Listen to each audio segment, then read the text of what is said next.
നമസ്കാരം. രണ്ടാം മോദി സർക്കാരിൽ ഏറ്റവും കൂടുതൽ വിവാദമുണ്ടാക്കിയതും ഏറ്റവും കൂടുതൽ മ്ലേച്ഛമായിട്ടുള്ള വാക്കുകൾ പറഞ്ഞതുമൊക്കെ തന്നെ സ്മൃതി ഇറാനിയാണ്. രാഹുൽ ഗാന്ധിയെ നിരന്തരം അധിക്ഷേപിച്ച് വ്യക്തിഹത്യ ചെയ്ത് അപമാനിച്ച് ഒരു സ്ത്രീ എന്ന മാന്യത പോലും സ്വയം മറന്നുകൊണ്ട് രാഹുൽ ഗാന്ധി അവർ ആക്രമിച്ചു. രാഹുൽ ഗാന്ധിയെ അമേഠിയിൽ തോൽപ്പിച്ചതിൻ്റെ ഒരു വലിയ അഹങ്കാരം ഉണ്ടായിരുന്നു സ്മൃതി ഇറാനിക്ക്. അമേഠിയിൽ വിജയിച്ചതോടുകൂടി അവിടെ ഒരു വീടൊക്കെ വെച്ച് അവിടെ താമസം തുടങ്ങി. ഏതായാലും ഇക്കഴിഞ്ഞ ലോക്സഭാ തെരഞ്ഞെടുപ്പ് വേളയിൽ സ്മൃതി ഇറാനി ഏറ്റവും കൂടുതൽ കടന്നാക്രമിച്ചത് തന്നെ രാഹുൽ ഗാന്ധിയായിരുന്നു. എന്നാൽ രാഹുൽ ഗാന്ധിക്കെതിരെ എത്രയൊക്കെ ഉറഞ്ഞു തുള്ളിയിട്ടും സ്മൃതി ഇറാനിക്ക് രാഹുൽ ഗാന്ധിയെ ഒരു ചുക്കും ചെയ്യാനായിട്ട് സാധിച്ചില്ല. രാഹുൽ ഗാന്ധിയെ പപ്പുമോൻ എന്ന് വിളിച്ചുകൊണ്ട് അല്ലെങ്കിൽ കഴിവുകെട്ടവനാക്കി ചിത്രീകരിച്ചുകൊണ്ട് സ്മൃതി ഇറാനി അവരെ അധിക്ഷേപിക്കുന്ന സാഹചര്യം വരെ ഉണ്ടായിരുന്നു. ഏറ്റവും ഒടുവിലായിട്ട് രാഹുൽ ഗാന്ധി അവർക്ക് പാർലമെൻറ്റിൽ വെച്ച് ഫ്ലൈയിങ് കിസ് നൽകിയെന്ന് പറഞ്ഞായിരുന്നു അവരുടെ മറ്റൊരു അറ്റാക്ക്. അങ്ങനെ അമേഠി അമ്മച്ചിയുടെ ഫ്ലൈയിങ് കിസ്സും വലിയ വിവാദമായി. പക്ഷേ രാഹുൽ ഗാന്ധിക്ക് യാതൊരു കുലുക്കവും സംഭവിച്ചില്ല. ഇതിനോടൊന്നും തന്നെ രാഹുൽ ഗാന്ധി ഒരു പ്രതികരണം പോലും നടത്തിയിട്ടില്ല. അമേഠിയിൽ തൻ്റെ ഒപ്പം നിൽക്കാൻ ചങ്കുറപ്പുണ്ടോ എന്ന് രാഹുൽ ഗാന്ധി അവർ വെല്ലുവിളിക്കുന്ന സാഹചര്യം വരെ ഉണ്ടായി. എന്നാൽ രാഹുൽ ഗാന്ധി ഇതിനോടൊന്നും തന്നെ പരസ്യമായി പ്രതികരിച്ചില്ല. രാഹുൽ ഗാന്ധി സ്മൃതി ഇറാനിയുടെ വെല്ലുവിളി സ്വീകരിച്ച് അമേഠിയിൽ മത്സരിക്കാതെ ഇരുന്നപ്പോൾ രാഹുൽ ഗാന്ധി പേടിച്ചോടി എന്ന് വരെ പറഞ്ഞു കളഞ്ഞു സ്മൃതി ഇറാനി.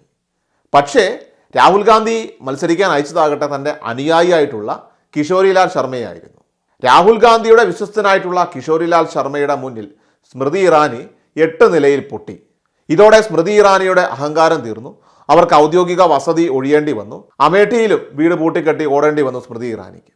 അപ്പോൾ ഈ തോൽവിയിലൂടെയും സ്മൃതി ഇറാനി ഇപ്പോൾ BJP നേതൃത്വത്തിൽ നിന്നും ഒരുപാട് സ്ഥാനങ്ങളൊക്കെ തന്നെ പ്രതീക്ഷിച്ചിരുന്നു. അതുകൊണ്ട് തന്നെ തൻ്റെ ഗുരുതുല്യനായിട്ടുള്ള മോദി തന്നെ കൈവിടില്ലെന്ന് സ്മൃതി വിശ്വസിക്കുകയും ചെയ്തിരുന്നു. പക്ഷേ ഭൂരിപക്ഷമില്ലാതെ ഇപ്പോൾ ഈ ഘടകകക്ഷികളെ കൊണ്ടൊക്കെ തൂങ്ങിയാടി ഇങ്ങനെ അവരെ സുഖിപ്പിച്ച് മുന്നോട്ട് പോകുന്ന മോദി മന്ത്രിസഭ സ്മൃതി ഇറാനിയെ കൈവിട്ടു. സ്മൃതി ഇറാനിയെ രാജ്യസഭാ സീറ്റിൽ നോമിനേറ്റ് ചെയ്തുകൊണ്ട് കേന്ദ്രമന്ത്രിയാക്കാൻ മോദി തയ്യാറായിട്ടുമില്ല. അതോടെ സ്മൃതി ഇറാനിയുടെ എല്ലാ സ്വപ്നങ്ങളും ഇപ്പോൾ തകർന്നടിഞ്ഞിരിക്കുകയാണ്. സ്മൃതി ഇറാനിയുടെ അമേഠിയിലെ പതനത്തോടുകൂടി കോൺഗ്രസിൻ്റെ സൈബർ ഇടങ്ങളെല്ലാം തന്നെ സജീവമായി. സൈബർ ആക്രമണങ്ങൾ അവർക്ക് നേരെയായി. കോൺഗ്രസിൻ്റെ സൈബർ ആക്രമണങ്ങൾ അതിര് കടന്നൊന്നും നമുക്ക് പറയാൻ സാധിക്കില്ല. കാരണം അവർക്ക് അർഹതപ്പെട്ട ഒരു സൈബർ ആക്രമണം തന്നെയായിരുന്നു അത്. കാരണം രാഹുൽ ഗാന്ധിയോട് അവർ കാണിച്ചു കൂട്ടിയ ദ്രോഹങ്ങളൊന്നും തന്നെ ഇതിൻ്റെ 7 അയലത്ത് വരില്ല. അങ്ങനെ കോൺഗ്രസ് സൈബർ ഇടങ്ങളിൽ സ്മൃതി ഇറാനിക്ക് അധിക്ഷേപങ്ങൾ ഏറ്റുവാങ്ങേണ്ടി വന്നപ്പോൾ രാഹുൽ ഗാന്ധി ആകട്ടെ ആ സൈബർ ആക്രമണത്തെ വിലക്കുകയാണ് ചെയ്തത്. രാഹുൽ ഗാന്ധി പറഞ്ഞിരിക്കുന്നു നേതാക്കളോട് അല്ലെങ്കിൽ അണികളോട് അവരോട് ക്ഷമിക്കാനായിട്ട്. അതായത് രാഹുൽ ഗാന്ധിയുടെ മാന്യത എന്ന് പറയുന്നത് അതാണ്. ആ പറഞ്ഞതിൽ മറ്റൊരർത്ഥം കൂടിയുണ്ട്. സ്മൃതി ഇറാനിക്ക് BJPയിൽ നിന്നും വിട്ടുപോകണമെന്നുണ്ടെങ്കിൽ കടന്നു വരാം ഞങ്ങളുടെ കോൺഗ്രസിലേക്ക് എന്നാണ് രാഹുൽ ഗാന്ധി പറഞ്ഞു വെക്കുന്നത്.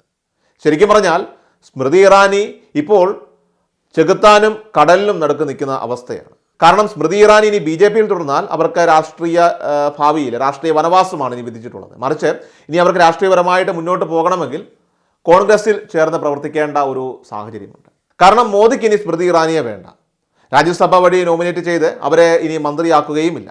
അപ്പോൾ ഈ സാഹചര്യത്തിലാണ് രാഹുൽ ഗാന്ധിയുടെ ഒരു പച്ചക്കൊടി ഇപ്പോൾ സ്മൃതി ഇറാനിക്ക് കോൺഗ്രസിലേക്ക് ഒരു ക്ഷണം പോലെ വന്നിരിക്കുന്നു. അതുകൊണ്ട് തന്നെ സ്മൃതി ഇറാനി ഏതായാലും കോൺഗ്രസിലേക്ക് ചേക്കേറുമെന്ന തരത്തിലുള്ള വാർത്തകളും ഇപ്പോൾ സോഷ്യൽ മീഡിയയിൽ വളരെ സജീവമായിട്ട് നിലനിൽക്കുന്നുണ്ട്.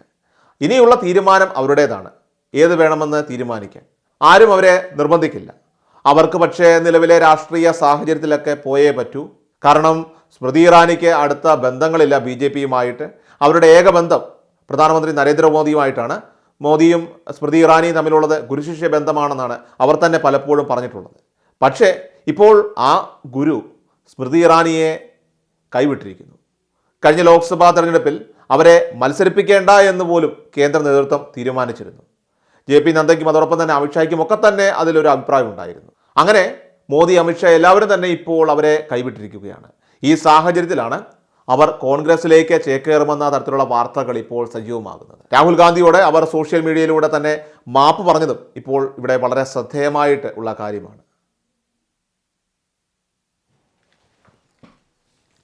എല്ലാ ദിവസവും വാർത്തകൾക്കും അറിയിപ്പുകൾക്കുമായി യൂട്യൂബ് ചാനൽ സബ്സ്ക്രൈബ് ചെയ്യുക, ഫേസ്ബുക്ക് പേജ് ഫോളോ ചെയ്യുക.